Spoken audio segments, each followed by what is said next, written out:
Then let me hit some buttons. Oh my gosh. I feel like we're a little out of practice here.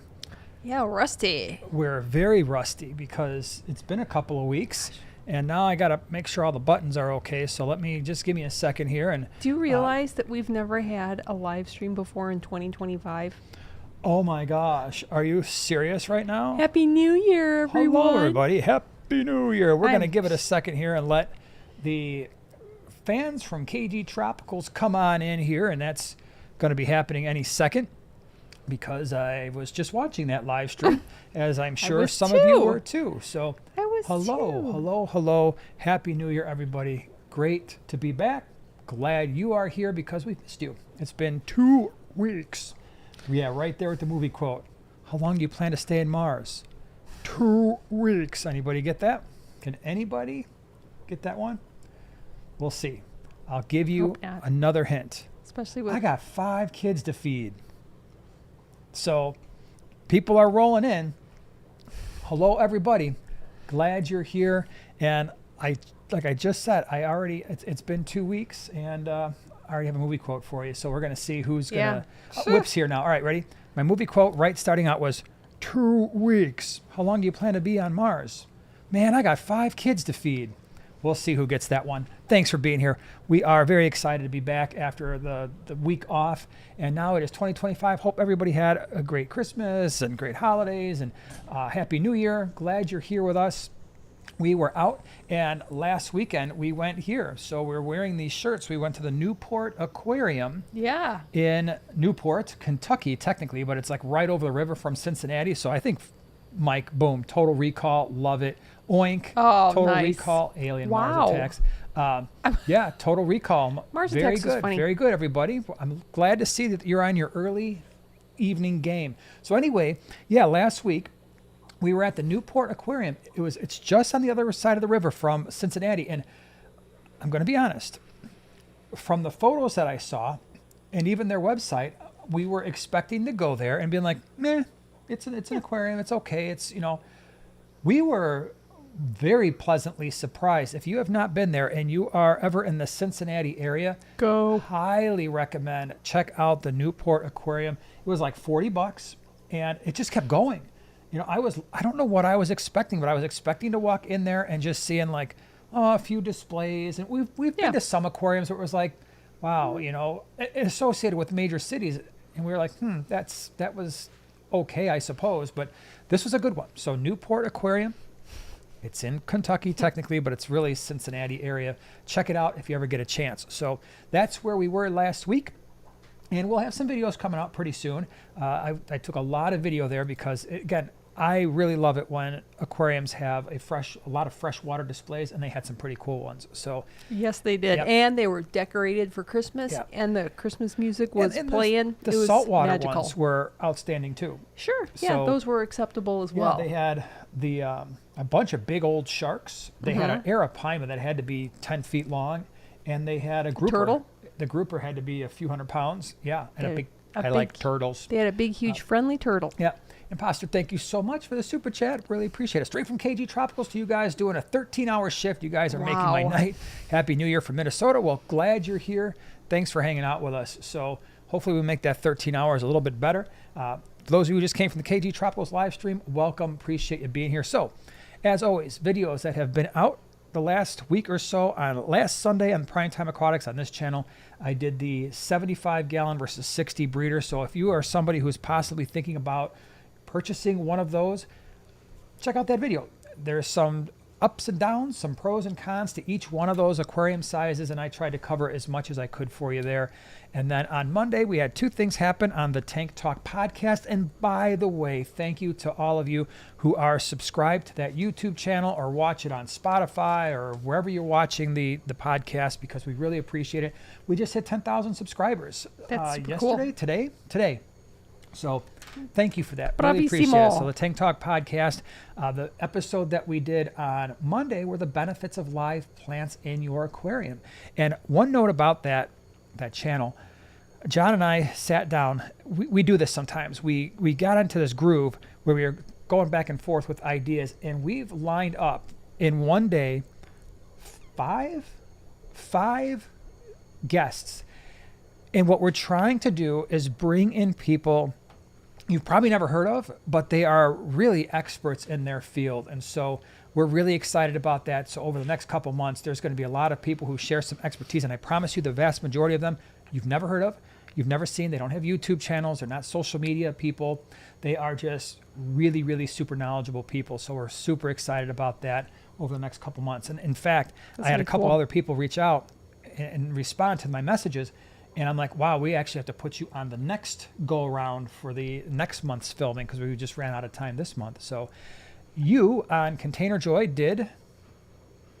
Oh, my winners and losers for winter/Christmas containers. Ones that I was like, oh no, never again. And others where I was like, you're in for next year. So if you're into planters, decorations, that kind of thing, Container Joy, that's her other channel.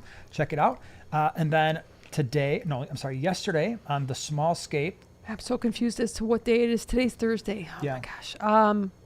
I did kind of a Nubius versus Crips, kind of like a part 2, like a second battle, because there are a number of reasons that I will not use a Nubius, like my 22 long, my centerpiece tank. I was not having a Nubius in there, and there are a bunch of reasons why. So check that out on the small scape. Today, Prime Timers got their video where I actually look closer at that tank. And then Sunday, I've got a product review for you. One I think you're going to enjoy because it's something we've been using for over a decade. Now, real quick, where we're going to be, and then we're going to get into our subject. We do have a topic for tonight. We're going to be on the 12th, which is a week from Sunday. We're going to be in Davenport, Iowa. We're going to be at the Quad City Swap in Davenport. It's an awesome swap, largest swap in the Midwest, if not the United States. Mm-hmm. It's huge. It's free to get in. You don't have to be a member of anything. You just walk right in, and there will be at least 100 tables there. And we're going to be there. We will have our website updated probably early next week sometime. So if you're looking for what we have available for pre-order, we will have a bunch of stuff for you there. And then the Sunday after that, Sunday the 19th, we're going to be in Northbrook, Illinois. That's at the GCCA. And we'll be hanging out there. And again, we will update the website about 4 or 5 days before that swap. So that's where we're going to be. Okay. Anything else you'd like to add before we get into our topic for tonight? Hi to everybody, especially our awesome mods. And once again, whoever's rolling in, Happy New Year. Happy New Year, everybody. Really appreciate you being here, like we said. So I thought it would be cool to start out this year. And I wanted to talk about 5 fish that I think we really enjoyed in the past, and some of these are going to be fish that I'm sure you've heard of most of them, but I think they get overlooked, and they get overlooked for various reasons. We're going to talk about that tonight. By the way, if you are looking for more information on these fish, check out the description of this video. We've got the species profiles for you for 4 of the 5 that we talk about tonight. We'll have species profiles for you there. So if you want to learn more about their water parameters, how to care for them, how to breed them, you can check that out there. Those links are in the description. So, all right. Oh, Whip says he's going to be at the Quad. Oh, so good. All y'all who think you can handle meeting Whip in person, come on by to meet him. Yeah, he's going to be hanging out there, I suppose. Awesome. Very cool. Very cool. All right. So should we get into our first one? Yeah. What do you think? All right, hold on. I got to ask a question, though, real fast.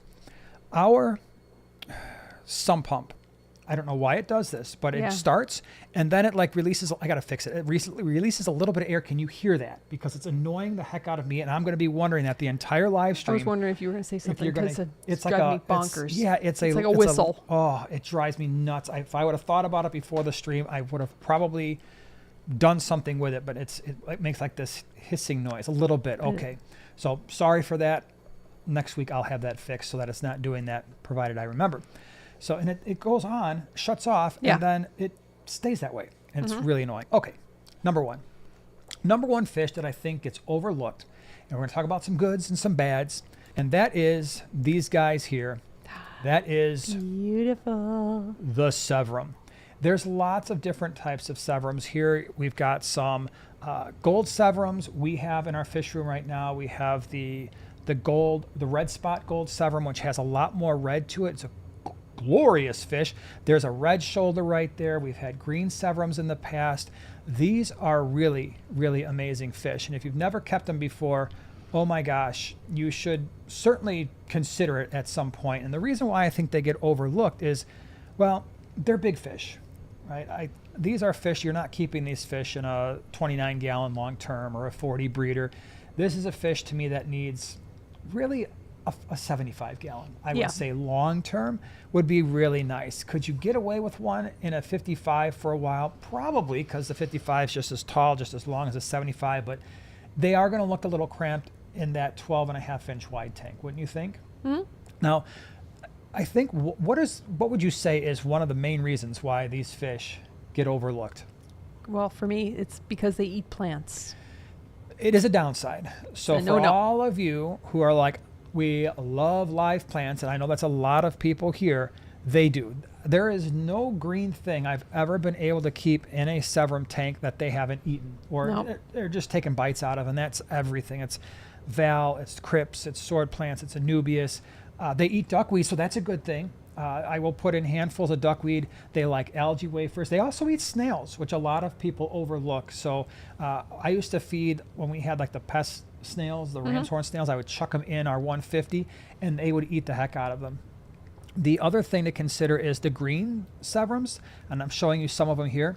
They tend to be the most aggressive out of all the severum types, in my opinion. And I thought it was just me that maybe just had some green severums that were, I don't know, just kind of had some screws loose. But then as I asked people, like, hey, the people who've kept severums, a lot of people said the same thing. The green severums, for whatever reason, tend to be a little bit more aggressive than the other varieties that you'll see throughout this video. So they definitely eat plants. Like I said, they get big. And so you got to be a little bit careful there. If you got a 75 gallon or larger, they're great. And they are cichlids. Yep, right? they are. For the most part, I don't find them to be overly aggressive. I think if you've got a mild cichlid tank, these fit right in. I'm thinking, you're looking at Geophagus in here. Electric blue acara would work just fine. Some of the smaller therichthys, like Macula pinus, those are nice. They're kind of like firemouth cichlids, but even more tame. Those would be good. If you've got large schooling fish, and so the good, I guess, is that they are nice and calm. They are. They're full of color, and so that's one of the reasons why I think a lot of people see them in the pet store and they're not fully colored up, because they're tiny. Usually when you find them in a pet store, they're like this big, and they get huge, and they really start to show off a lot more color as they get larger, right? So it's a great color. They're calm. They are peaceful, especially for a cichlid. If they're breeding, they might show a little bit more territorial tendencies. But other than that, I think that they're pretty awesome. I do. There's one thing that you forgot to mention. What Big bonus with them. They take excellent pictures because they're very slow moving, and I really think they will like turn around and they'll be like, you want this side? You want this side? Take the best pictures. Yeah, they are personable fish. Very right? personable. I wouldn't necessarily say they're personable like an Oscar or a flower horn or a Midas cichlid or that kind of fish, but they will recognize you. They do get excited to see you. And again, if you want to keep them in a community tank that is at least 75 gallons, that has larger fish. I'm not talking about keeping them in there with small neon tetras or rasboras, because they will eat them. In fact, we had a severum eat a small Congo tetra one time. Yep. It was not a full-grown Congo, but I was actually kind of shocked because I threw some Congo tetras in a 40 breeder with our pair of severums that we had, and the smallest one, it didn't make it, unfortunately. So that was a big bummer. So that is definitely fish number one. It's worth checking out if you've got the tank for them. Don't put them with super aggressive fish because they're going to get beat up. If you got Jack Dempsey's, green terrors, red terrors, bad idea. I think for the most part that's a bad idea. So, and you know what? I think they get overlooked in place of the more like popular, if you would call it, discus. People always assume a big, large fish that would be beautiful to have is discus, but with the severum you don't even have to worry about those higher temperatures or very anything. True. Yeah. Typical tropical fish temperatures are going to work out great. And Pastor, thank you again for the super chat. Really appreciate it. I lost my gold severum 1 year ago, and it's so hard to find at my local pet shop. Yeah, I'm sorry to hear that. A lot of the local pet stores, if they are ordering through a wholesaler, they are pretty easy to get. So it would be one of those things where if you have a local fish store and they have a wholesaler in the area that they're ordering fish from, they should have them. Most of the wholesalers that we've we've seen. They're always on the list, so they're not super hard to find from that perspective. It could just be that your pet store doesn't want to bring them in because, again, we're talking about fish that are often overlooked. But once you've had them, you know how awesome they are. All right, are we ready for number 2? Do we want to talk about the second one? Sure. Are you sure? Yeah. This is one I think you're going to enjoy. And so what we're doing is we're kind of going in order from largest to smallest, I think. But for the most part, I think that's what I did. Generally speaking. Okay. Yeah. So next one. And that is, and these were younger, the Bolivian ram. I absolutely love these fish. A lot of people love rams. A lot of people have problems with the German blue ram, but they still want that ram sort of personality, which we'll talk about in a second. And the stuff that you're seeing floating around here was food because I wanted to bring these guys out a little bit more for the video I did many, many years ago. But I guess the bad is we're still dealing with cichlids, and we're still dealing with fish where if they pair up, you're going to have that territorial aggression sometimes. But individually, they tend to be pretty docile. They're calm, just like the severums. In fact, this would be a fish I would absolutely keep with severums. I think, and I have done that before in a 75 gallon, and they got along just fine. This is a 20 gallon long that you're looking at here, and I had a group of them in this 20 long. They were, for the most part, fine. I think I wound up with like a pair and then 2 other fish. I never identified whether they were male or female. At least I don't remember what they were. So really, really great fish. And again, it's one of those fish where they're awesome. You get that. You can see here the fins. They stay erect. That's what so many people love about the Bolivian ram is they have this look about them like they're always alert, and that's really what you want in a ram. They're like a little mini Geo. You don't have to keep them at high temperatures like the German blue ram. So 77, 78, up to 80. I mean, you can go 80, 81, 82, but if you don't need that 83, 84, 85 like the German blues really would require. You can see in this video I had them in a tank with guppies. It's perfectly fine. I kept these fish with all kinds of different community fish. They don't get very large. I think that's a big advantage too. So maybe, now I've seen them as large as 4 or 5 inches. It takes a while for them to grow. And by the way, the severums grow slow too, but these fish are not super fast growers. And so you're usually going to see them at around 2.5, 3.5 inches. And my gosh, the camera work on this is not the best. So this is, yeah, I know this is an older video. I'm looking at how much I'm moving the camera around. I'm like, oh my God, look at this. That's horrible. But anyway, so great fish. You can breed them in just regular, like we bred them at a pH of close to 8. Water hardness was, again, 10 degrees on our GH and KH. They were fine at those water parameters. So really easy to keep. They're calm.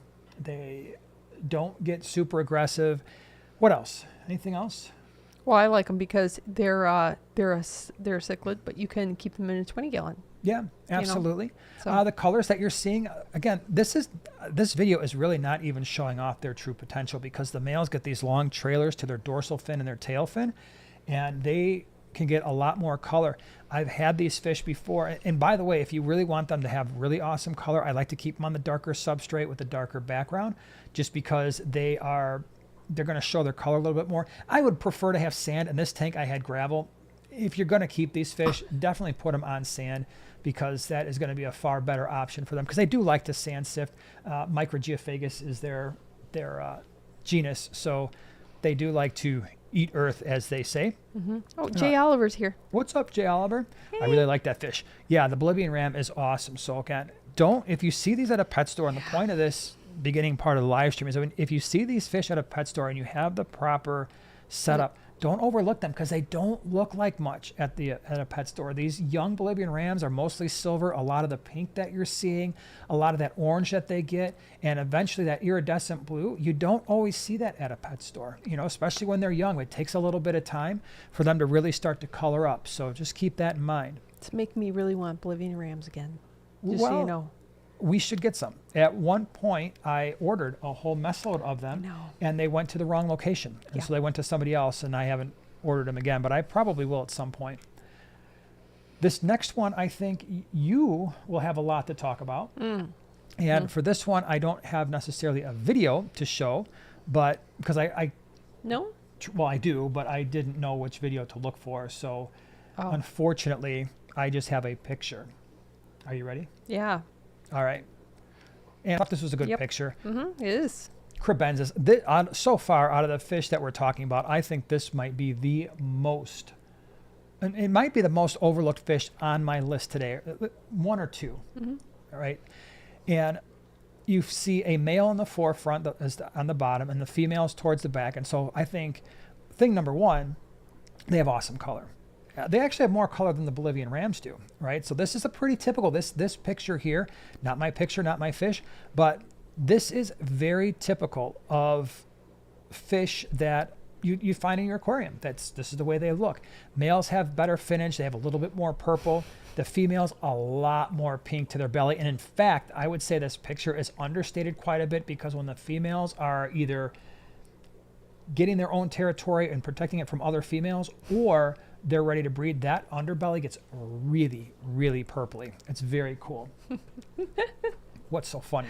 Well, Whip said that he's going to buy me some in Iowa, but I have to name one of them Whip Jr. I would totally do that. Okay. I would name them all Whip Jr. Nice. Like, who was the fighter that named all of his kids the same name? George Foreman. Yeah, George. they were all George. Yeah, George 1, George 2. Joey, thank you so much. Really appreciate you being here. Congrats on the 10,000 Best Aquarium podcast out right now, and then it goes live. Is this how 2025 is going to be? Yes, I guess so. I guess it will be. Thank you, man. I appreciate it. Glad you're here hanging out with us. So the cribs, super awesome color. They don't get very large. What do we max? Maybe 3.5 inches or so for the males. Females, maybe 2.5 to 3 inches. Basically, the picture that you're seeing here, these are full grown. Size tank, what would you say? Well, I had mine in 20. You did have yours in a 20. And what's cool, and I wish I had another picture to show you, is they have an albino version. And there are different types of fish that are labeled kribensis. There's a whole bunch of different species, not a whole bunch, but there's a number of different species that are really, really cool. If you wanted to see a particularly awesome one, I did a video. It was called Mario's Fish. I think it was Mario's Fish Room. Okay. 4, 5, 6 years ago. And at the end of that video, he had some cribs in there that were phenomenal. Rick Borstein, I did his fish room, and he had a type of kribensis that was absolutely stunning as well. But these are fish, they're not aggressive. Easily keep them in a community tank. In fact, in a 20-gallon one time, I had a group of half a dozen. They were in with a betta that they just ignored. I had them in with guppies at one point. I had them in with neon tetra types, just ignored the other fish. Now, I will say that they can be a little bit rough on one another, so I don't necessarily recommend trying to keep a group in a 20-gallon, but if you had a 40 breeder, 55-gallon, could you throw a half a dozen in there and probably be okay? Yeah, there's a really strong likelihood that that's going to be the case. These are, of all the fish we talk about on this list today, again, they're either number 1 or number 2 in terms of hardiness, wouldn't you say? Yeah. I mean, yours in a 20-gallon, you had a breeding pair, I did. right? It was an albino female. Yeah. And a standard male, wasn't it? That was exciting. Yep. Yeah, my first little baby cichlids. Yep. So cute. You had little baby kribensis. Yes, I did. Now, that can be a downside, wouldn't you say? Could be. Because these fish breed very easily. So, I think we talked about this maybe a couple weeks ago.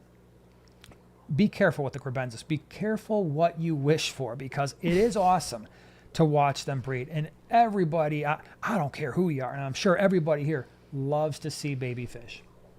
It's just fun. I don't care if they're guppies, endlers, kribensis, convict cichlids, you name it. They're just exciting to see those little baby fish. The issue with the kribensis is they breed prolifically and they're good parents. And so you might have 40 or 50 babies. And you're like, wow, this is great. And then a couple weeks later, they have another 40 or 50. And then a month later, they got another 40. And pretty soon, like, I don't know what I'm going to do with all these. And unfortunately, everybody who gets kribensis, it's the same story. And so one of the reasons why I think these fish are overlooked is because when people get them, it's like, okay, I'm going to bring them to the pet store. Maybe they'll give me some store credit. And the pet store is like, whoa, I can't take all these fish because they're not easy to sell.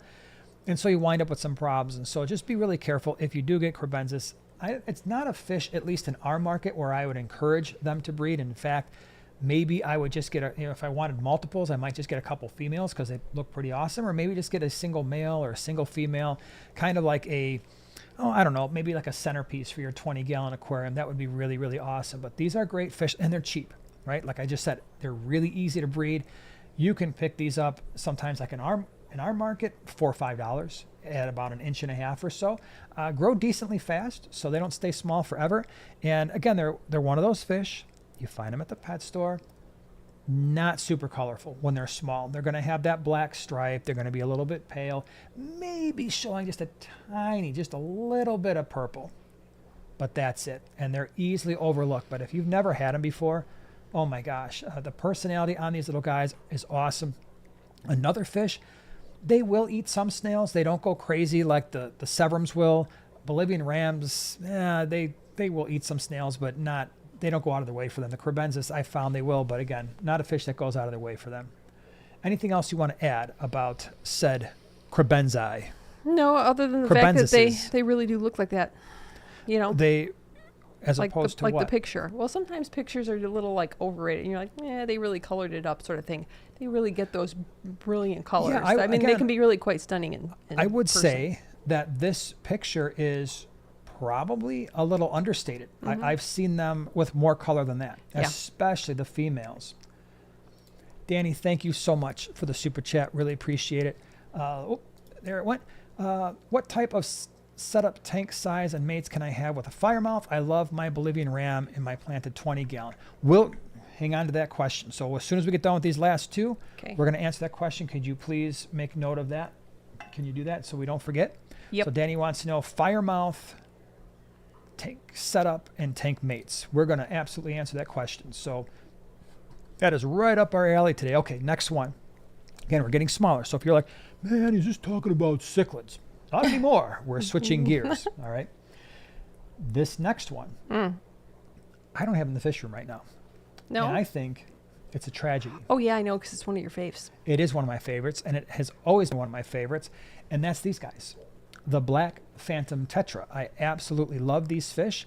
I think that they are gorgeous, and they're just awesome. I mean, even these ones here, they're not showing their full color. They're not even showing their full finnage. I mean, you got the male there with that high dorsal fin. That's how you can tell them apart. They get a lot more purpley than the females do. The females have a shorter dorsal fin, and the color isn't quite as vibrant.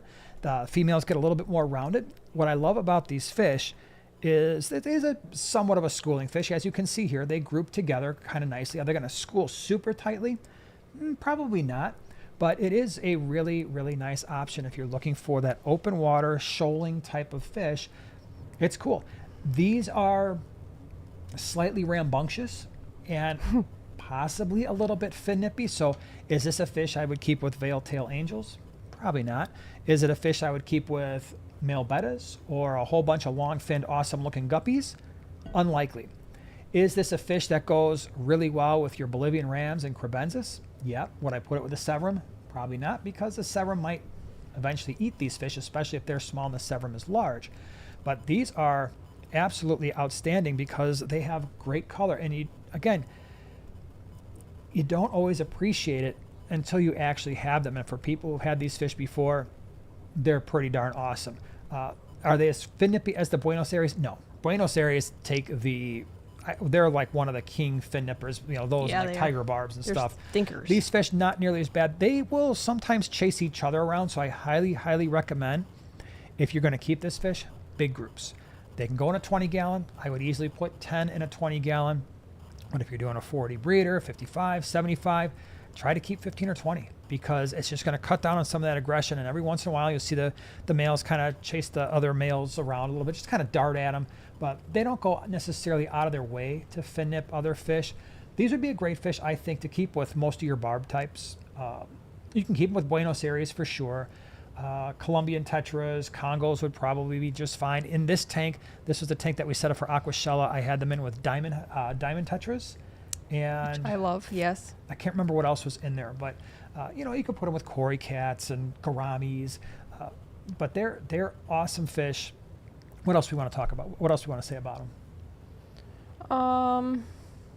Well, besides, I mean, you already alluded that they're very peaceful. Yeah. And they're making great school. Yeah. Oh, I know. Be careful with the quarantine process with these fish. And the reason why I say that is there are two fish, in my opinion, that when you bring them in, they can be very prone to ick. The first one is the rummy nose tetra. Those fish, very prone to ick, and then when they get it, really hard to treat. This is another one that I have had multiple times where I've brought them in and they wind up with ick, so they stress out, they get ick, and it can become a little bit problematic to treat. So just be careful there. You should be quarantining all of your fish, of course, right? I mean, you don't just throw them right into an aquarium. Your display tank, put them in a quarantine tank and leave them there for 4 weeks. But this fish, it's especially important. And keep a close eye on them, especially that first week or so, because they will, if they stress out, it's sometimes not the best thing in the world. So, but this is a really, really strong option. Again, when you see them at a pet store, if you see them smaller, they often don't have that high dorsal fin, which will actually get even longer. They're also usually not showing that deep purple color that they often show, but very, very good. You can see here, loves plants. Yeah. Right? And they will have some activity, which is pretty nice. Okay. Last one, and then we're going to get to your questions. Okay, what do you think? Should we do the last one? Yeah, do it. I actually saved this one for last because I do think out of all the fish the 5 fish that we talked about here tonight, this one is the most overlooked. And it's also one of my favorites. And I know. I've had this fish forever. I don't currently have it in the fish room. No, I can you don't. pretty much guarantee you I will. I did in this tank right behind me. I put a bunch in there, and then what happened was I had the gobies in there, and I think the gobies scared them because within like 24 hours, I had no fish in the lowboy and a bunch of fish on the ground. So, and they don't normally jump like that. No, so it was like, so weird. Yeah, Wasn't that weird? Yeah, it was very unfortunate. Oh my goodness, Joey, thank you so much for the super chat. Really appreciate Joey. it. Joanna is less than 100 subs away from 35,000. Make tonight special for her and subs. She actually makes really good aquarium videos. She makes really good aquarium videos. I just subbed now. My bad. I always knew about you. Sorry. Thank you. Thank you for doing that. Man. That's pretty Joey. awesome. Thank you very much. Wow, I didn't so realize sweet. 100 away from 35,000. Look at you. You go girl. You go, girl. Thanks. Yeah. Very cool. Thank you. Thank you. Really appreciate that. All right, so this last one. This last one is one of my all-time favorites. These guys. They go by a couple different names, either the Brilliant Green Rasbora or the Brilliant Rasbora. These are them full size. This was a 29-gallon. Look at these fish. I don't understand why they don't get so much more attention in the aquarium hobby. Part of it must be that when you see them at a pet store, maybe they don't show as much of that fluorescent yellowy green. Maybe not. I don't know. Man, when I've seen them, even then, I'm like, wow, these are always awesome fish. And here's the cool thing. You can usually pick these things up for like a couple bucks, like $2-3, at least around our area. They're not expensive. The other nice thing is if I had to pick a schooling fish that was going to school tightly, this is definitely top 10. I think, in fact, I featured that in my top 5 schooling fish of all time. This was one of them. Yeah. I think they made another appearance in the video when I talked about the top 5 or 10 hardiest fish in the world. This was also one of them. These fish, I'm telling you, I don't know if I've ever brought them in and had a single one die early on me. Like, they literally last forever. Unless you put them in a 50-gallon lowboy that's not covered, that has large gobies in it, that scares them, then you'll find them on the floor. So, and normally I don't think they jump because I've had them in uncovered tanks before, and I just did a bad thing as a bad fish keeper. Those gobies must be scary. A bad fish keeper thing. Yeah. So, but look at these fish. I mean, they're great. 20-gallon, you're perfectly fine. They're going to max out maybe close to 1 3/4, 2 inches tops. Female's a little bit rounder, male's a little bit skinnier. Both of them show great color. You see here, both of them, they just love to be around one another. You get a group like this in a 55-gallon, let's say. Oh, yeah. I would put 25 or 30 in a 55-gallon, and they will just back and forth. The other fish that's doing that for us right now is in the 125 right behind me, and I got to do a species profile on these pretty soon. It's the Emerald Eye Rasbora, doing the same exact thing as these fish, just they're silver and they've got blue eyes. But I'm telling you, do not overlook this fish. They are absolutely awesome. Very, very, very peaceful, as almost all rasboras are. They tolerate one another well. You don't see them chasing each other around. They have activity, but not like Danio, Endler, Guppy, stressful activity. All right, so they are just nice and chilled out, but are still going to school in that open water. Such a cool fish. All right, Whip was not paying attention, so Whip up to the front row so you can see, so you can hear. These are the brilliant green rasboras. The brilliant green, otherwise known as the brilliant rasbora. Again, species profiles for everything but the kribensis are in the description below. Great fish. So those are the 5 that I think are the most overlooked. Do you have any? Like, do you have any? Because I didn't actually consult you. No, you didn't. I would have my own. Do you have one that you'd like to share? I won't have any pictures, but you can feel free to share. Does Whip. anybody else have any that you think are overlooked? Yeah, Whip thought, and I would agree, thought for sure that the neon tetra would be underrated because they're like so common. You know, like, oh, it's just a neon tetra. Well, but I was trying to pick ones that are also not often purchased. Like most people are gonna. That's true. They're gonna jump on neon tetras, right? And they see them because you're right. They're gorgeous fish. Mm-hmm. So I think most people are like, oh, neons. Let me buy 6. And then they wind up, losing 5 out of the 6. And they don't do it anymore. But yeah, these ones, I think people just overlook them completely. I think the ones that are definitely underrated are the lamp eyes.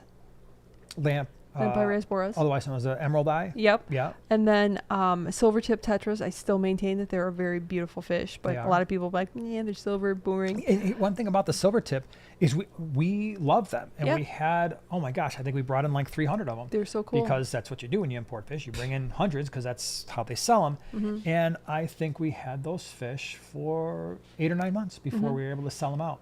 Yeah. And that males and females have different coloration. The silver tips are amazing. They school very tightly. Great fish, but yeah, it was. And then another one that we haven't had in a while that I think is very beautiful is the glow light tetra. Oh yeah, that's a nice fish. It is. Speaking of the glow light tetra, the other one that is like it, that again took forever for us to sell, and I thought it would sell a lot faster because it reminded me of the brilliant green rasbora, was the red line rasbora. Mm-hmm. So the red line rasbora is an awesome fish, but we had those things for close to a year. Again, super hardy. It looked a lot like a glow light tetra, but it schooled so much nicer. And I thought it was actually a better looking fish. Tim, thank you very much for the super chat. Any chance of a species profile on Aurelius barbs? Yes, at some point that will happen. One of my favorite fish I have, along with the waru. Yeah, that is definitely one that I would like to do, because right now I will be doing, at some point in the near future, I've got in the 75-gallon by Joanna's head over there, I've got the clown barbs that I want to get them to grow up a little bit larger because they can max out 5-6 inches and they're not nowhere near that size. The Odessa barbs are over there. I love the melon barb. The barbs are another one just in general because the tiger barbs do such crazy, horrible things to fish. A lot of the barbs get overlooked. And I wish that wasn't the case because there's a lot of really nice ones. And for those of you who don't know, with the barbs, with the exception of the cherry barb and the 8-banded barb, they all eat duckweed. So if you've got a duckweed problem and you don't want that duckweed there anymore, they will literally clear out every speck of it. And we've kept a million different types of barbs because we quarantine all these fish. We make no effort to keep duckweed out of our tanks. Every time I quarantine large numbers of barbs in an aquarium, within about 5 days, duckweed gone. That's the melon barb, Odessa barb, clown barb. Oh my gosh, how many different, what were the other 3 that we've had in recently? No, I can't even remember, but all of them ate duckweed. Matthew says, by the way, thank you for the super chat. I got a blue acara a couple weeks ago. Does well in tank with the black neon tetras and albino cories. Has pulled a couple stem plants up, but no biggie. Great looking fish. Yeah, electric blue acara are absolutely amazing. You see them from across the room. Oh yeah. It's a really, really beautiful centerpiece fish. Generally a very peaceful fish. A full-grown electric blue acara with small black neons. You might see some of your black neons go missing, but if your black neons are full-grown, probably not going to happen. They don't go out of their way to eat fish. Yeah, don't go out of their way to eat plants either. I agree with you. That is an awesome choice, awesome fish. Can we please answer the question that we had about the firemouth? So firemouth tank mates and setup. If it were me, yes, I would want at least a 40 breeder for my firemouths. If you want to be ultra safe, keep one. If you want to try to get a pair, that's fine. you can always do hey, I've got a 40 breeder or a 55 or a 75. I'm going to buy a half a dozen. And then when I get my pair, we'll see how things, kind of pan out. Males can be a little bit, they're not a little bit, they are territorial with one another. Believe it or not, even though they have this crazy sort of thing that they do where they flare out their gills, with the fire mouth because they have those ultra red gills, even though they do that, they often aren't overly super aggressive. And so it's very entertaining to watch, but again, on the safe side, keep one. If you want to add them, just have a backup plan so that you can get some of them out if something should go wrong. That's usually the easiest way to do that. I wouldn't necessarily try to keep them in a planted tank. They do dig, so keep that in mind. They will not necessarily eat plants, but they will tear them up and just try to make the aquarium their own. So again, just be careful with plants. Structure is always nice. Rocks, driftwood. I have been able to keep them with electric blue acara, severums. So, we talked about them. I don't know if I'd necessarily try to keep them with Bolivian rams because the Bolivian rams are usually so docile and they're actually a little bit smaller than the fire mouths when full grown. So that might be a little bit of an issue. If you're going to keep them with schooling fish, keep them on the larger side, like the brilliant green rasbora, the black phantom tetras. So I don't think neons are a great idea with them. I'd want to go at least black phantom tetra size, candy cane tetra size, sure, or larger. Barbs would be a great option for them as well. Cory cats, probably not the best idea. I don't like cory cats around any semi-aggressive cichlids, and I consider the fire mouth just a step up from the electric blue acara, a step up from the severums, cribs that we've already mentioned in terms of their aggression. And they're not super aggressive, but a little bit more. So I'm not a huge fan of cory cats, but a lot of your loaches would be fine. So you're fine there. Congo tetra? Congo tetra would be great. Columbia tetra would be awesome. Absolutely. Again, every type of barb. If you're looking for a fish like that stays a little bit smaller and is even less aggressive, where now we are talking about fish that can go with electric blue acaras and pretty much everything we've mentioned, check out Thrychtes maculopinnis. So the fire mouth is a Thrychtes genus, Thrychtes genus. What is it? Mikai, I think, is the species. I think. Maybe I'm wrong about that. I don't remember this. I don't remember the species anymore. But Thrychtes maculopinnis is very fire mouth-like. The gills don't get quite as red, but they stay a little bit smaller. We've had groups of them before in a 40 breeder, and they were a really marvelous fish. DM, thank you very much for the super chat. Hey guys, I really looking into a Lake Tanganyika community tank 40 breeder. What would the stocking advice be? So first of all, that's a great tank. That is an awesome aquarium. For those of you who've never kept Lake Tanganyika fish, I did an entire video, basically an introduction to Lake Tanganyika cichlids. These are cichlids that I think anybody could keep. I really do. If you've got any fish keeping experience, these are probably some of the easiest cichlids to keep, provided you can give them the water parameters they need. So harder water. So water that is at least double digits in your KH and GH would be nice. pH 8 or above, also a really solid idea. In a 40 breeder, you could do shell dwellers. And so you could do Similis or the Maltese or Gold Ocellatus, Signatus. There's a million different shell dwellers, but I'd probably just pick one type of shell dweller, get a whole bunch of shells. Lake Tanganyika's always sand, right? So let's not do any gravel here. A lot of rock work, a lot of shells. It's all you need. You can look at my video, like how to set up a Lake Tanganyika tank. Look at the video I did where for the introduction. I can show you there's a million different tank examples in there. But it's just shells and rocks. You can do a rock dweller like Julidochromis ornatus or Lelupai. Those are really, really cool because you got some orange, you got some yellow. In a 40 breeder, you could do Cyprichromis leptosoma, maybe do a half a dozen of those, open water, really gorgeous fish. So that's how I would do that. If you want any type of catfish types, the dwarf petricola are really cool, one or two of those. Keep in mind though, the minute you start mixing these species together, the likelihood that you get a lot of fry survival goes down considerably because they will pick off each other's fry. It's just what they do. They're like, oh, little tiny morsels of food floating around in the water. Let me go ahead and eat buffet. them. Yeah. Yep. So Weeming says Tamara has a shell dweller setup. Very cool. I think so Joey did a video. I still remember this video. Joey, if you're still here, you had a tank. It was a very long tank. I think it was like 4 feet long. It was like a bookshelf tank before bookshelf tanks were bookshelf tanks. And it was like 4 feet long. And I want to say he put Maltese or Similis in there. And that was a really nice setup. It's an older video. It's probably 6-7 years old, but it was a very, very cool setup. And so that would be another really That'd be nice a one to sweet see. tank size. Yeah. Yeah.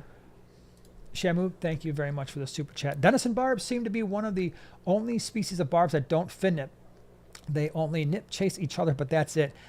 Big, super cool, super school of 20 plus, big ones, looks amazing. Yeah, we have right now, I'll ruin the surprise for those of you who are going to the swap. We have about 50 of them. They're small. They're only maybe a couple inches in a 37 gallon, just sitting in quarantine. They are very, very hardy. They always do very well for us in quarantine. Almost never have issues with the Denison barb, otherwise known as the rose line shark. And they get big. All right, so this is a fish 6 or 7 inches. They're long. They can be kind of active. I would want at least a 4-foot tank, a 75 gallon, a 55 maybe, but a 75 gallon or a 6-foot tank. Put a half a dozen, 6, 8, 10 of them in a tank, and they're gorgeous. So they got this nice black stripe. They've got a nice solid red stripe. Really cool fish. And yeah, I find them to be, for the most part, they just kind of stick to themselves. A nice schooling fish too. Really cool in a planted tank, I think. Really cool. Really cool. Okay, it's question time. We're going to answer as many as we possibly can because that's just how we are going to roll here tonight. Cuckoo. For the rest of the evening. Oh, this is a really good question from Brett. Sure. Should I be worried about a mono shrimp eating baby Neocaridina? I don't think so. In fact, that's funny because on the Tank Talk podcast, when we had Rob on, I think we might have briefly mentioned, or maybe it was off camera. No, I don't remember. If you can mix them. And the answer was yes, and they don't interbreed. But I doubt it. I don't think that they're going to do anything with the Neocaridina, both the babies and the adults. I don't think I would hesitate. In fact, you have them mixed. Did you? Don't you? I do, but I don't know if there's really any babies in there because I only have like a couple little blue guys in there. Yeah, that's true. So, but yeah, I would probably do it. Northfin, glad you're here. Thank you so much for Happy New gifting Year. 10 Primetime Aquatics new members. Thank you for doing that. Really appreciate it. Glad you're here. Yeah, and he sent an email out. I don't know if you saw it. It said Happy New Year. So thank you for that. Glad you're hanging out with us. So nice. Andrew, thank you for the super chat. Any ideas for 2 out of 11 silver tip tetra emaciated lethargic? Move to QT and love that you did that. That's exactly what I was going to say. You moved them to a quarantine tank. It's 2 out of the 11. Now, if it was ick or some type of external parasite, I would have just left them in there. But we're talking about ones that are getting a little skinny and lethargic.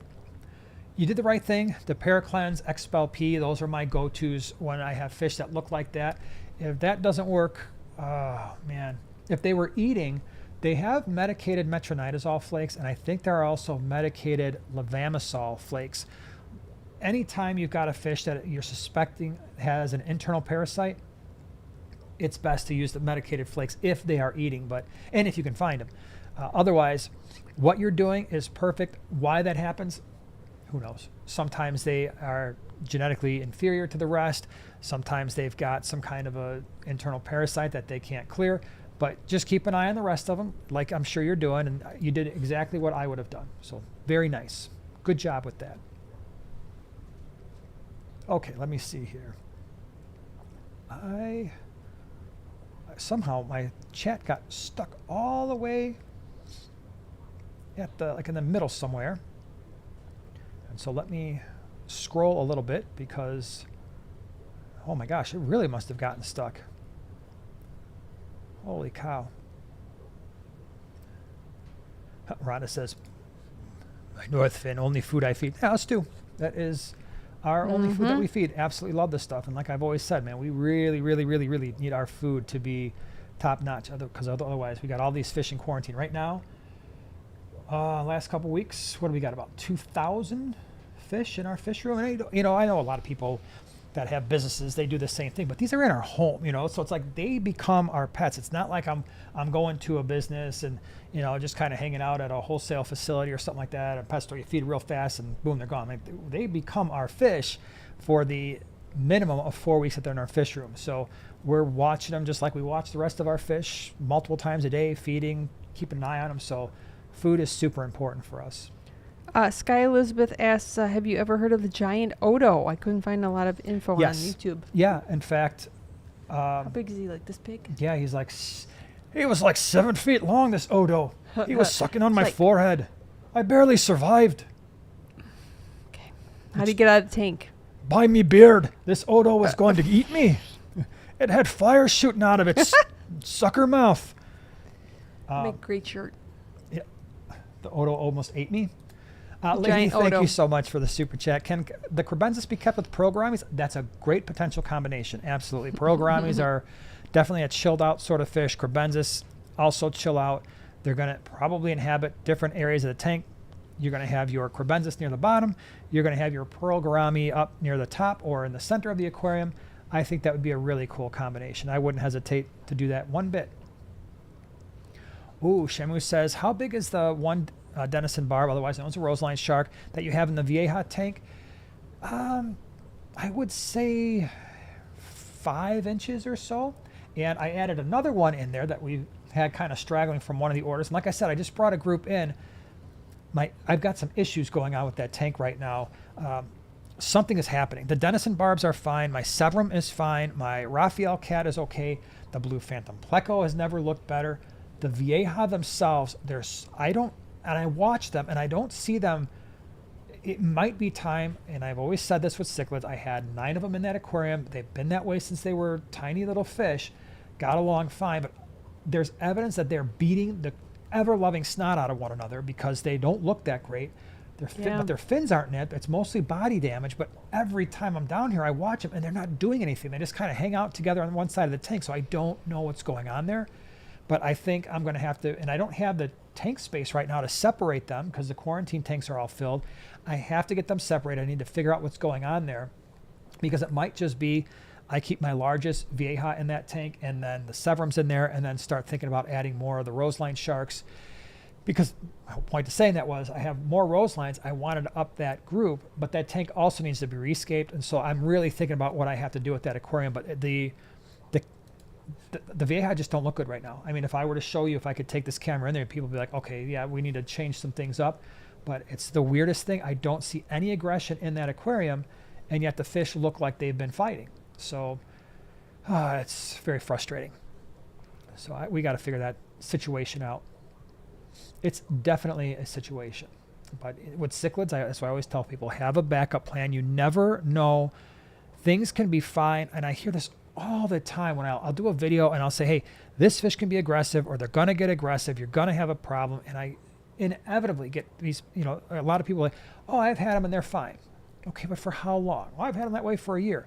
That's cool. I've had a lot of fish too that the fish I'm talking about using these species profiles I've had for years and they were fine for years. Like these Vieja. How long have I been showing you these Vieja on camera? And now, within the last few weeks, it's been years. And now they're getting to a point where something is going on there and I've got to figure it out. And it usually means the backup plan, getting the fish out. What I'd love to do is I still have a single Vieja argentea. Look up that fish. It is phenomenal. So I have a single Vieja argentea in the bottom 125 with a bunch of African cichlids. They're all fine. They're getting along just great. He's been in there for years. I'd like to move him up, maybe with the Vieja synspilum, the largest one, and the severum, see what happens, and then be ready to move him right back down in a moment's notice if it doesn't work. But so many options. We'll have to see. You got any things you've seen? No. Oh, that's great. Thanks for piping in. Do you get the super chats? I am in the process of doing so. Spinster, thank you very much for the super chat. Can I use a fresh cut branch of fruit wood in my tank?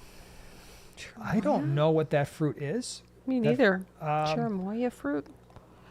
So here, I'm going to say, if it were me, I wouldn't do it. Yeah. I don't know. Maybe, please, if there's somebody here who is a better expert on that particular piece of wood, feel free to chime in. I don't know what that wood is. It's a fruit wood, which right away, for some reason, it's got my spidey senses going off.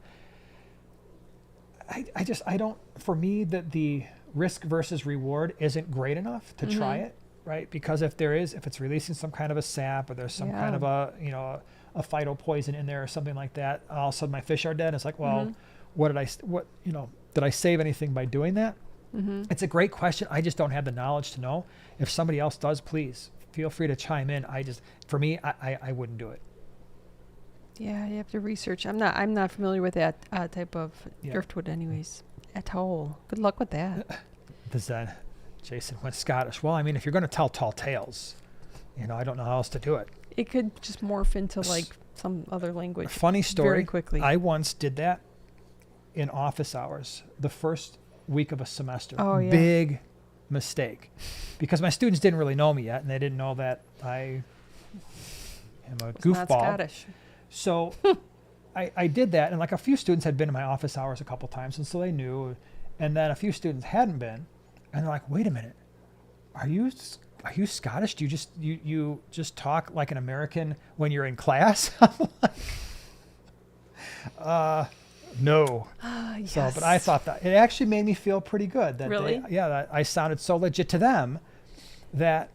Because if you're doing Scottish, you can like transition to Irish or like Australian, and you don't even know it. Yeah, that's true.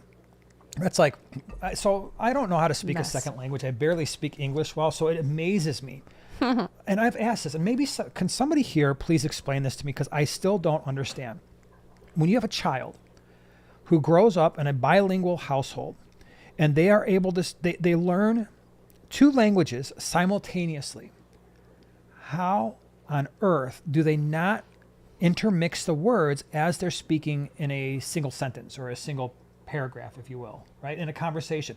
How is like not every other word from the other language? That makes no sense. It blows my mind. They'll be sprinkled, especially since there are only sprinkled, words. But not like, it's just, I don't understand how the brain switches like that. And it still bewilders me.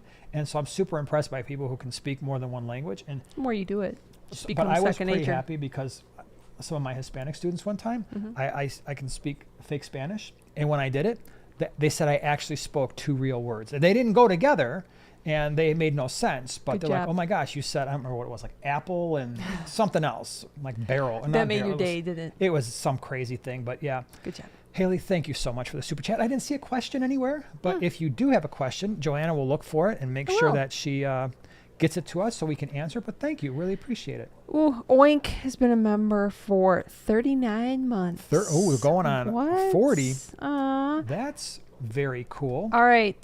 She says, I am super excited to set up my first Blackwater tank, a 10-gallon. Nice. How exciting. Yeah. Is there a particular fish that you think pops the best in that type of environment? All right. If you're talking a 10-gallon, my first thought is, yeah, you could do a little school of green neons. They would pop totally. They would. But sparkling gourami. That's a great choice. Would be. I was thinking the emerald eye rasbora as well. Sure. Because those eyes would absolutely pop. I'm trying to go back. So if you want to see a bunch of Blackwater tanks that were world class, in my opinion, I did a fish room tour of Melanie Holmes. So if you just type in Melanie Holmes fish room, that video will come up. And she, to me, is the queen of Blackwater aquascapes. That she is. Because she had some unusual fish in some of those tanks. Oh, you know what it was? Like the licorice gourami. The licorice gourami, the samurai gourami. Oh my goodness. That fish in that tank. Go to that video. You'll be like, holy cow. Sit down when you're watching the video. And then she got some fish from me at one point, and she put one of her Blackwater tanks. And I don't remember if they were, I think they were the lamp eye rasbora. Were they? Yeah. So those would all be really, really good. Really good choices. Trying to think who else she had in there. Didn't she have Congo? She had Congo tetras. Well, but those, those weren't Blackwater though. That was not a Blackwater tank because I used that for my species profile. You're right, it wasn't. Yeah, thank you again for the super chat. Would you recommend to have Calvis and a 40 breeder with tank mates? Would love to. Absolutely. Yeah, I've most definitely. Calvis would be great. They grow super slow. They are 100% going to eat all of your fry. That is a guarantee. Because they're so narrow, they will get between rocks. They're expert predators. So not aggressive. So that's 2 different things. Being a predatory fish is not the same thing as being an aggressive fish. Oscars, huge mouth. They will eat all fish large enough to fit or small enough to fit in their mouth, but they're not aggressive. Same thing with the Calvis. Compressiceps would be another really nice option, but they will definitely make your fry non-existent, so to speak. When I had them in the 75-gallon over here, I did not see a single baby shell dweller or rock. Or actually, I did. I saw some rock dwellers. In fact, I showed people a video of that, and they all went missing within a few days. And the neck tank, it was calvus. I had a couple of inkfin calvus and a bunch of goldhead compressiceps, and they made short work out of those fish, unfortunately. So it kind of happens. Yeah, Oink, thank you so much for being here the last 39 months. That's awesome. We love Oink. 39 months. And did you see Noelle popped in too? She was having a lovely time with her family with dinner. How lovely. Well, that's cool. Joey wants to know, how can you tell if your fish is at the end of its life or if it's sick? That is a great question. That is a great question. Okay, it depends on the type of fish. A lot of smaller fish, community type fish, you're going to see a number of things. One, they do start to lose weight. So they do start to get skinny often. They will start to get a curvature to their spine. So sometimes that happens in people, right? Like osteoporosis sort of stuff. Fish get that. It's very, very common. You'll see that their eyes start to get a little bit more cloudy, right? Yeah. Now, sometimes that's just a water quality issue, but in older fish, you'll start to see the cataracts forming. They get skinny. They start to get a bent spine. They get less active. They are certainly less active around feeding time. They don't spend as much time just swimming around. They just start to look their colors off, right? Now, again, a lot of what I'm explaining can also be attributed to a sick fish, but if you've got a neon tetra and it's 4 years old and it's exhibiting those symptoms, or signs, that's pretty much what's happening. So that's what you're usually looking for. For cichlids, they tend to lose their color. They tend to hide more. All fish, as they get older and they realize that they're maybe vulnerable, they're going to hide a little bit more, but especially cichlids, especially schooling fish, you'll start to see them just kind of go off to the side by themselves. It's almost like they know, hey, I'm at the end of my life. I'm more prone to disease. I'm going to kind of get away from the group so that I don't spread anything. Or maybe it's the group that kind of pushes that fish away. So fins start to just look a little less beautiful. Yeah, they just start to look older and wrinkly. Older and wrinkly, yeah. Great question. Craig, thank you so much for the number one guy. Appreciate it. Schooling fish for hard water in a 20-gallon around 13 degrees. All right, so that's very hard water, but it's not like over the top. We get people sometimes like 17, 18, 20 degrees in their hardness. You're like, oh boy, get some RO water. But all right, so you've got, again, I would say the brilliant green rasbora, because we're at 10 degrees. Those fish were thriving in those water parameters. Other really hardy schooling fish that are on the smaller side, black neon tetras. Again, I know if you go on the internet, they're going to say that these are fish. Well, the neons are from South America, so they're going to probably prefer softer water with a lower pH. And there's some truth to that, but I would say the black neons are probably a good option. Mm-hmm. What else are we missing here? So brilliant greens, black neons at 13 degrees in a 20-gallon, so it can't be a super huge fish.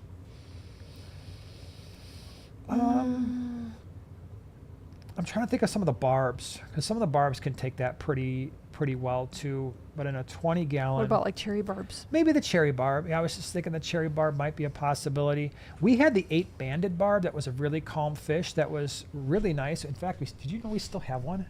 Do we really? In the top 20. I noticed it the other day. He's in the quarantine tank with the Nanacara. Really? Yeah. So I was like, stinker. Man. All right, cool. Yep, there's one left. So that might be an option too. So look at those, especially when we're talking about your water hardness. And I'll keep thinking if something else pops into my brain as well. Oh, good one, Tim. Black skirts, white skirts. Yeah, those things are super, super hardy. That's might be a little tough in a 20-gallon though, because they do get big. When I did my species profile, those fish were like 3 inches and big, and they can be a little fin nippy, but they will withstand that water hardness. Silver tips, maybe. Yep, those are pretty hardy.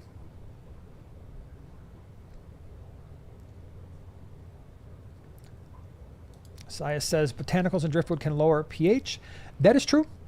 If your KH is on the lower side, so if your KH is, your carbonate hardness is in like the, let's say 5-6 degrees or less, then your botanicals and your driftwood might have a bigger impact because it releases organics that can lower the pH.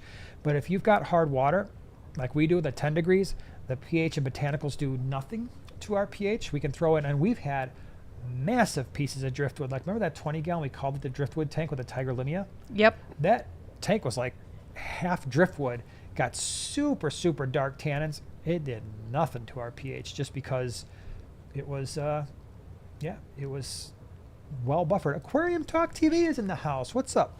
How you doing? Glad you're here, hanging out with us. That's a fun name. Yep. Yes, it is.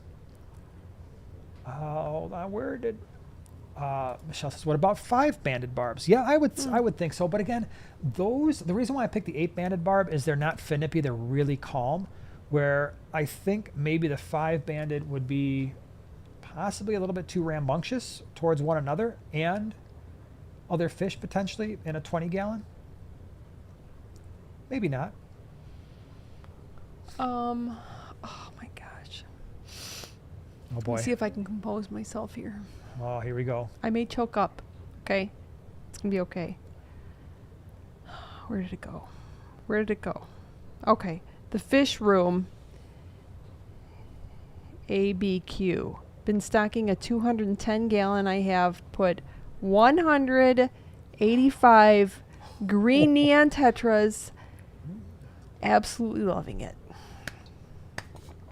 Oh, Well done. Can you imagine? Yeah, that's, to me, a lot of people get large tanks, and that's perfectly acceptable. I've done it many times, and they put big fish in Amazing. there. That's That's why gotta be we did the stunning. 125 nano tank, because I wanted schools of smaller fish in that tank. And then, of course, the one over here, we've got geos that are going to get a little bit larger. But that is phenomenal.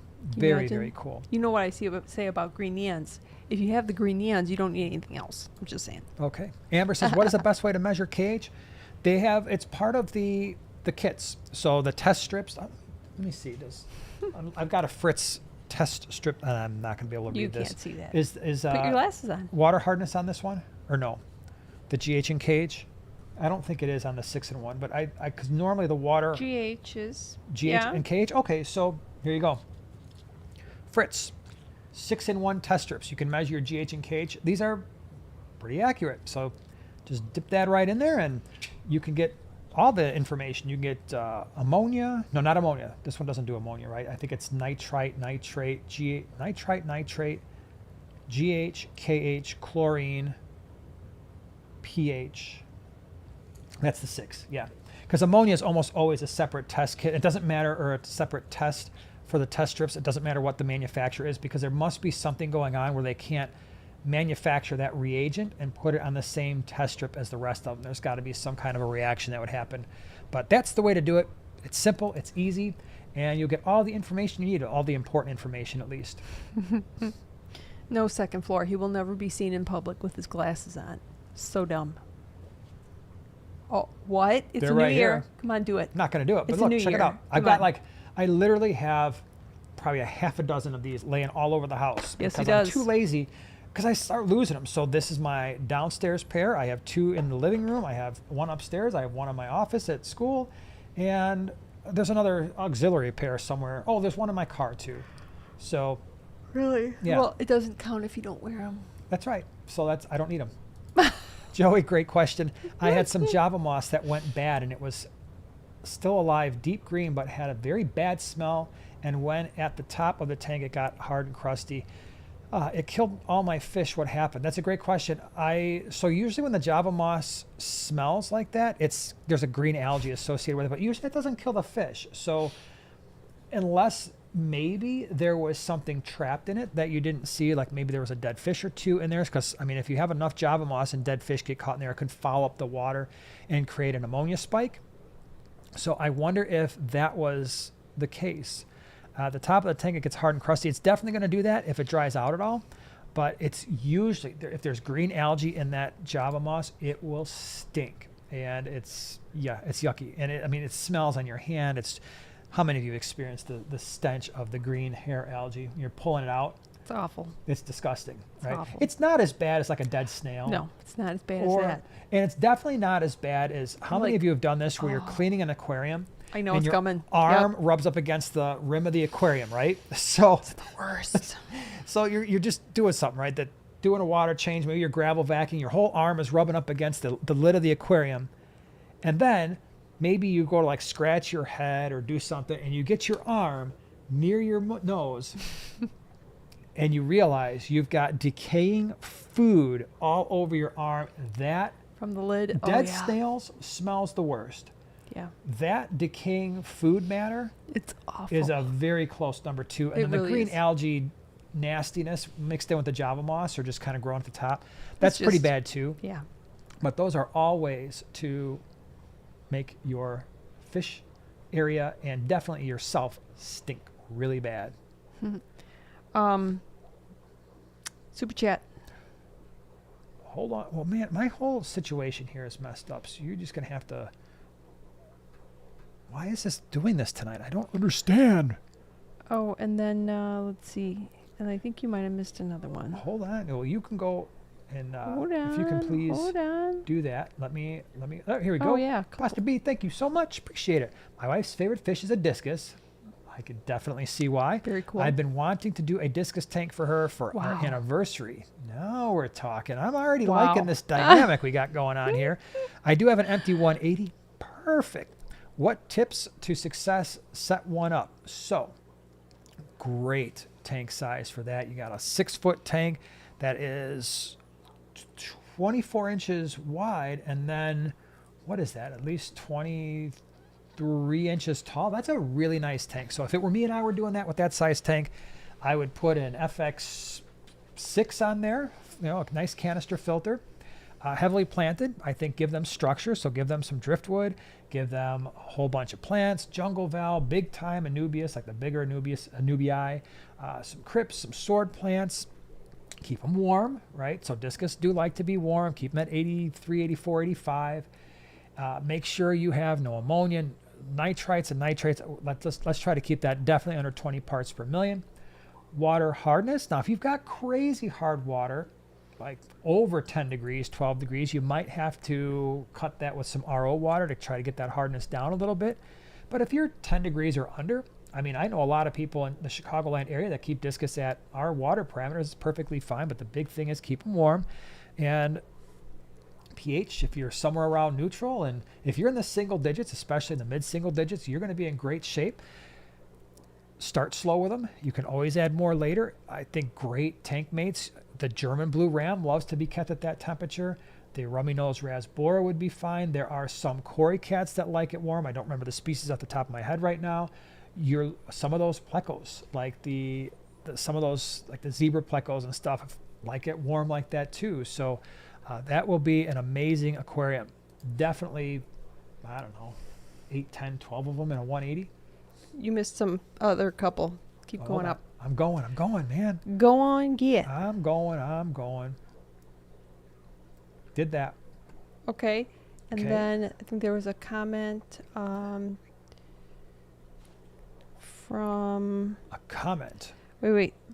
From Haley. Hold on a second. Okay. Hold on. Member for, let's see. Well, just Haley read off the Jackson. comment. Haley, Read all right. off. So second floor's forwarding this. Thanks so much. Thank you. They watch your back all the time. They do. That's... Shannon and Ryan, you guys are the best. Yeah. Happy New Year, guys. Sorry I'm trying to figure this chat out. I was wondering if there were any other fish I can keep in my 75 with my mixed mbuna. No. So, all right. Not entirely true. If you got a lot of rock work in there, could you put some dwarf synodontis in there? Yes, I've done it. It works just fine. If you got a lot of rock work, places for them to hide, bristlenose plecos work fine if you want to try to keep some algae off the glass. But in terms of schooling fish or some type of non-imbuna cichlid or non-cichlid, I wouldn't do it. Because they're super, super active, and we've done, so the tank over here is a 75-gallon imbuna tank. We've got yellow labs, pseudotrophia psilocybe. You know what? And I say that, and I've got non-cichlid fish in there. Yeah. Not entirely true. True. So yeah, you do. in this tank, I have the Buenos Aires tetra, and I did that because these fish were driving me crazy, and they were hiding all the time, which imbuna never do. Scaredy cats. So I'm like, okay, let me try to put some dither fish in there. It's helped. I wound up, it has helped a lot. I wound up putting 15 Buenos Aires tetras in there. They're getting along wonderfully. So if you've got, now that I think about it, the Buenos Aires tetra would work, Probably tiger barbs would work just fine because they're pretty boisterous and very assertive fish. And so those would be two that I would consider. So, but yeah, it's working out great here. Now, if you've got a Radis, Demasoni, then I'm going back to my original no answer. But if you've got Mbuna that are not super, super crazy, I think that would be okay. And that was a super chat from her as well. Thank you very much. Thank you, and Pam, Haley. thank you for becoming a prime timer. Really appreciate it. We got to go to our alternate screens here just to make sure that we're covering all our bases. My goodness. This chat is really getting stuck tonight, and I'm not happy about that. Okay, hold on. Wendy is sidetracked. I know how that can be. My water is a GH 53 parts per million. Softish KH is 238. That's pretty good. I mean, 238 is hard water. Prevents me from trying fish like discus. Yeah, I mean, your GH would be fine, but your KH is too high because that's... So the way it works, for those of you who don't know, I think it's 17.5 parts per million for every degree of water hardness. So if I said 10 degrees, so I always say, hey, I think it's 17.5, or maybe it's 18, I don't remember. But when I say I've got 10 degrees on my GH and KH, that's the same thing as saying that it's around, let's say 175 to 185, somewhere in there. So that's the same thing. And that's considered to be, when you talk about very soft water, moderate, hard water, very hard water, that's actually very hard water. So anything around there and above is considered very hard water. And yeah, discus, probably not going to thrive in that environment. Good. I think that answered somebody else's question. I don't remember what her name was, but she had a similar question. She was reading off her number, and it was the same Cool. kind of translation there. Tim, yeah, the Buenos Aires hold their own. They sure do. So the Buenos Aires was a fish that wound up in our fish room by accident. So I ordered a bunch of fish, and all of a sudden I got this extra bag. This was a while back. I'm like, what the heck is this? And because all fish, when they've been in a box for a few days, they look pale. And I'm like, this is definitely not a barb. It's not anything that I ordered. And I hold it up, and I'm looking at it. I hold it up near a window because sunlight can really help. And I'm like, holy cow, these are Buenos Aires tetras. So I had nowhere to put them because I didn't order them, and I had already committed all of our quarantine tanks. And I wound up putting them in the 50-gallon lowboy with the multis. And believe it, the 50-gallon lowboy is only a 10-inch tall tank, so that was not ideal. But I don't know how many came in, like 60 or 70. They all schooled together, and they left each other alone. And then I had 15 left. I'm like, I want them to try to straighten out this Mbuna tank, and it has worked out very, very well. So I'm quite happy about that. And second floor, thank you. Thank you so much for gifting sweet. 5 new prime timers. Really appreciate you doing that. Thank you. You missed another super chat from M&C. What we got? But I don't know. I can't get to it. Hold so on. It must have I been. have another way. So let me This go chat here. has been literally flying by. I have. Plus, I think it's way. little user error. That's entirely possible. I think so. So, but hold on a second here. Let me make sure. And why don't you look through and see if there's other questions going on? All right. We're just going to talk amongst ourselves here. Let's see what we can pull here. All right. You're doing a great job of not answering anybody's questions. Oh, Taryn says, I have a black and brie, maybe blue striped snail, but it's round and it's not an assassin snail. Anyone know what it is? What color is it? I don't know. It says black and brie, but brie is spelled like cheese. Black? Brie, like BRIE. So I'm thinking maybe. Is it a nearite? Did it spell check change? I don't know. I mean, it could usually be when they're black like that, if you've got multiple colors. Does a blueberry snail have stripes? No, they're more like, and they're not blue really. They're kind of like it's kind of a misnomer because they've got kind of a blue hue to them. It's a lie in the fish keeping hobby. Yeah. So I don't see an MNC. No. Was it maybe celebrating a membership thing? I don't know. Because I think I covered all of them. I think. You're looking at the list? I'm looking at the list. I'm even looking at the list. Let's see M&C. No, I don't either. Send, all right, M&C. But anyway, just send your question. Joanna will look for it. Absolutely. How about that? Yeah. So that way, because I don't want to waste our time looking for something that's 17.9. Thanks, Tim. That's the degrees per, or the ppm per degree. Very cool. All right, so I'm going to scroll back to the bottom here. It says, I am looking at a 75-gallon tank, but I am concerned about the amount of water and potential leaks. Am I overthinking the whole situation? I don't know if I wouldn't say you're overthinking it. I would just say that you have a concern so that you don't want to wind up with problems, right? So, no. Am I overly concerned about stuff like that? No, because we've had, oh my gosh. I mean, at one point we had 80 aquariums up and running in the fish room and throughout the house, but we've probably had in the last 10 years, 100 different, if not more, 100 different unique aquariums up and running in different parts of the house and fish room and wherever. And we only had one leak, and it was a 75-gallon. It was a very slow leak, and took it back to PetSmart at the time. They replaced it, and it really wasn't a big deal.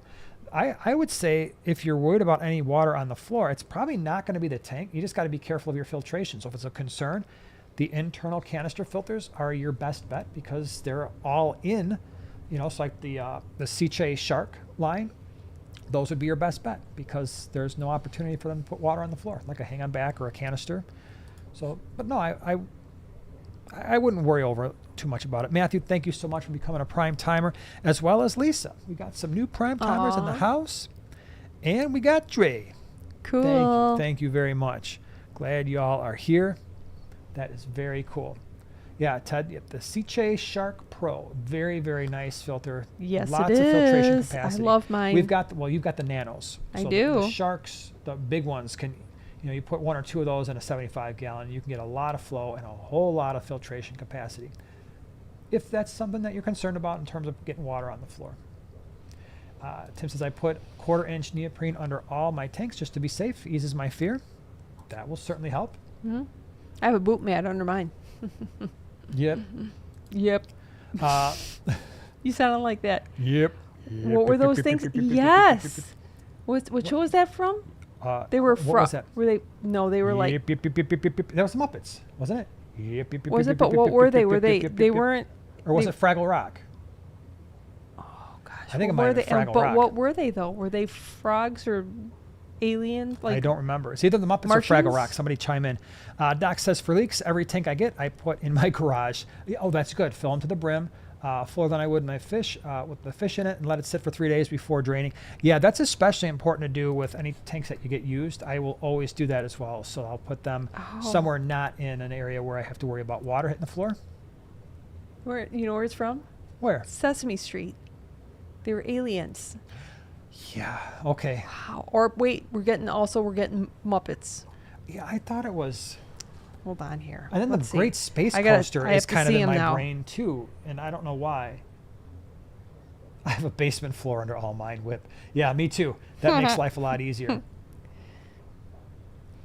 Yep. Aliens. Sesame Street aliens. Okay, Martians. Yep. All right. Brett, we're going to answer your question while everybody else figures out what that's from. Can neon rasboras handle significant flow? I have vampire shrimp who need enough flow for their food. Neon rasboras. What is the, hold on, because that's a common name, and I want to see if that's the axolotl. Is that what that is? Oh, it's the green cubitai. Yeah, they do okay with flow. I mean, I wouldn't want to be blowing them super, super hard across the tank, but yeah, the green cubitai are mostly streamlined. You guys see it? Oh. Yep. They're from the Muppets. Okay. And it doesn't say what they are, but they have googly eyes. I'm a sucker Nice. for googly eyes. Yep. And that here, yeah, we got people confirming it was the Muppets. Nice. Some sort of Martians, I think. But They then were they're fine. saying, no, wait, it was a maybe, are you sure it wasn't Sesame Street Martians? It says Muppets are Sesame Street. Well, there are. Well- That's true. Oh my gosh. Well, but not the Muppets weren't. Like the Muppets from the Muppets weren't. Muppets are Jim Henson. Sesame Yeah. Street was Sesame Street. Let's see. It's saying Muppets. Okay, well, we but can, I think we got it. I guess so.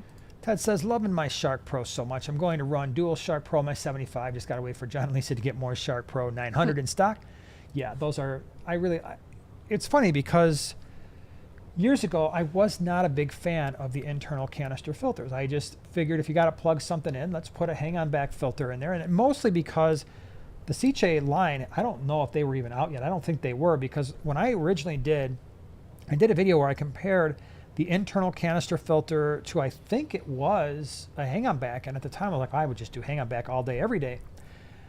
But that was basing it on those marine land ones, which for the most part, I'm not a huge fan of those things. They're huge and they kick out a ton of water, but I always wound up with issues with the suction cups breaking. I wound up with issues where it wasn't really filtering anything because they have those things that kind of go around the center. And it was just kind of a mess. And so I'm like, well, I would much rather have a hang-on back. But then when I started using the Seche line, and they are so easy to just disconnect the filter part and clean out the sponge and the filter floss, those I like quite a bit. So yeah, it takes up a little bit more space in the aquarium, but if you throw them in the corner, they got that big magnet that holds them in place. Don't play that because you'll get us No, I'm not playing anything. demonetized over here. No, Oh, I'm I not. thought you look like you're getting ready to play a clip or something no, like that. because there's the answers that are, these are great. Okay, so first, Tim says, we're down the rabbit hole. Yes, we are. Okay. Zen says, is the Martians from Sesame Street, and they are licensed Muppets. Okay. Brandlin is, it's Sesame Street. They taught you about phones ringing. Remember that? Now I remember it. And then Meyer Doc, it was the Yip Yips from Sesame Street. They're Martians. Okay. The Yip Yips. Yeah, I'm Yip, vaguely yip, remembering yip, it. For some reason, like Thanks, I said, everyone. great Space Coaster popped into my brain, so I I don't must have had a even- connection I with know the name, Martians. but I don't remember any characters or on Oh, wow. Great Space Coaster. That was a great one. I'm sure I would if No I saw Gnu's it. with Gary Gnu's? Oh, so that was that one? Yeah, my gosh. It all blended together. Yep, it was really cool. Manny, great question. Would zebra loaches be okay with mystery snails? Probably not. I just wouldn't trust them because zebra loaches are a decent size. I don't trust loaches around any snails. Maybe if I had like dwarf chain loaches and I had gigantic mystery snails, possibly, but for the most part, I don't trust. There's not a single cichlid I trust around an invertebrate. So shrimp, snails, I just assume that the cichlids eventually are going to eat them all. Unfortunately. I think that's just how it happens. Stephen, yeah. Magnet attachments should replace all suction cups in 2025. I think that is a good New Year's resolution for all manufacturers of all things. Yes. Yeah, those Seche, because it's got a pretty strong Awesome. magnet. Just Yeah. clamps. What am I trying to say? Clips Take right two. to the tank, and it clamps that bad boy on there, and it's no problem. Oh my gosh, what happened? Oh, This thing's moving. Matt wants to know, will geos eat snails? First of all, thank you very much for the super chat. Thank you. Last question before I go to bed. Is this the question? No, this is there's a different Matt. Hold on. So hold on to your Matt. Matthew, thank you very much.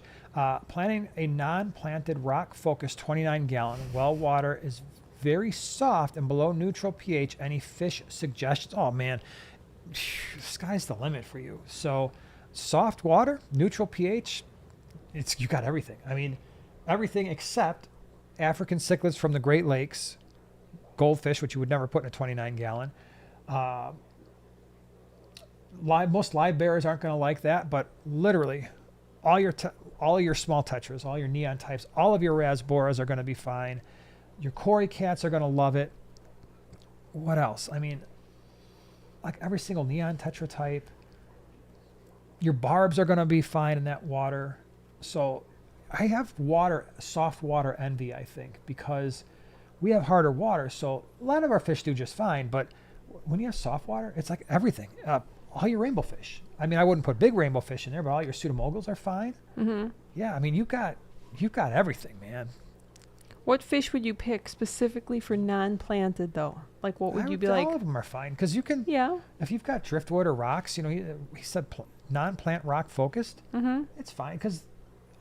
Well, depending on how you stack your rock, you still got structure in there, so they're going to feel you relatively do, secure. but I would say ones that are going to be swimming towards the rocks, so you don't want to, like, if it's a smaller tank, I personally wouldn't do like chilies or the dwarf rasbora, because they stay towards the top. So with rice fish, they would stay towards the top. So you might have like a disconnect. You have the scape down here, and then the fish swimming up here. Yeah.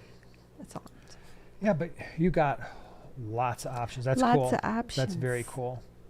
All right, I think we got time for a couple more, right? Maybe. Oh, One or Michelle two more? says Oh, wait. checkerboard cichlids. Love That's just a great Oh, fish yeah, to shout yeah. out. Yep, Love definitely. checkerboards. That's a really good option. Love there. them. Yep. Yeah, the dichrosis are all really good. So for the softwater side of things, as would be rams, if you want to keep them warm, especially because you're not doing plants that sometimes stress out at 85 degrees. Yeah. You could do that. All right, hold on. I saw. Wolfgang says, any suggestions on a frontosa that stopped eating? It tries to eat but spits it out. So that almost always some type of internal parasite. Tried parasite meds. So our go-tos are Paracleanse and Expel P. And if those don't work, boy, oh boy, we've got some problems. Again, it's not eating, so you can't feed it the medicated flakes, which kind of stinks. But those are the two. And if I can't get them to eat there, then I don't know. There's usually not much after that, because you've got a mix of it with those two, metronidazole and levamisole. So if those aren't, and I do them in combination, if those two aren't solving it, it's usually not a good turnout for me, unfortunately. Garage Gills, great question. UV sterilizer run duration. You can run them indefinitely, unless you're putting medication in the aquarium. If you're using meds in an aquarium, you got to turn the UV sterilizer off. So if you don't do that, then all the meds are basically inactivated by the UV. But you can, a lot of people will run, especially when they're running sumps, they'll have a UV sterilizer and the water just goes through the UV sterilizer into the sump and then back out, and it just stays on all the time. A lot of manufacturers now are putting UV sterilizers in their canisters, and even some of the hang-on backs. We had, I think it was an Aquatop. We have it somewhere in the fish room. It's not up and running right now, but I think it was an Aquatop that had a UV sterilizer in the actual hang-on back filter. And then we had at one point a Sun canister filter that had a UV that just, it ran continuously. So there's no real harm in that, because your beneficial bacteria are connected to surfaces. They're not in the water column. So it's not bad. The only thing is, like I said, when you are treating a tank, you've got any kind of meds in there, you got to shut that UV sterilizer off.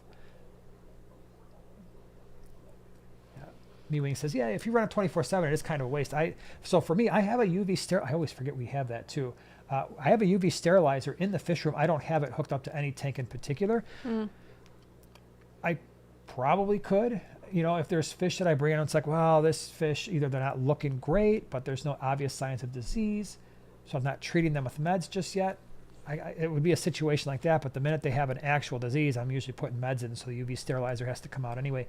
The wholesalers that we've been to, some of them, they just have massive, huge UV sterilizers as part of their filtration system. And so I've always said, when it comes to especially ick, by and large, that is not happening where they're being bred overseas.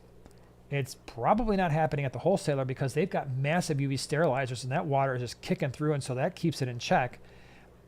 It's usually happening at the pet store when ick outbreaks happen, and that's why I think it's so important for pet stores to quarantine, because that's the place where I think most of those diseases really become obvious. I'm not talking about internal parasites. That can happen at the wholesale level and the import level, but the external ones is usually after wholesale, for at least the ones that are running UV sterilizers.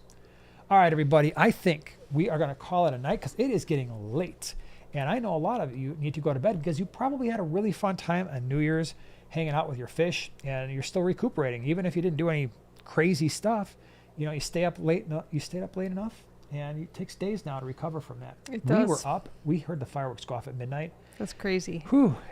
First time that I've been awake New Year's for eons. Yeah. So anyway, thank you so much. Thank you to all the people who were here hanging out with us. We'll be back same time, same place next week. We'll have a giveaway next week. Thank you to our moderators. Thank you to all the super chats and stickers and new members and new member givers. Really appreciate it. Lurkers. So, yep. We will be back same time, same place next Thursday. Thanks for being here. Have a great rest of your week. Night-night.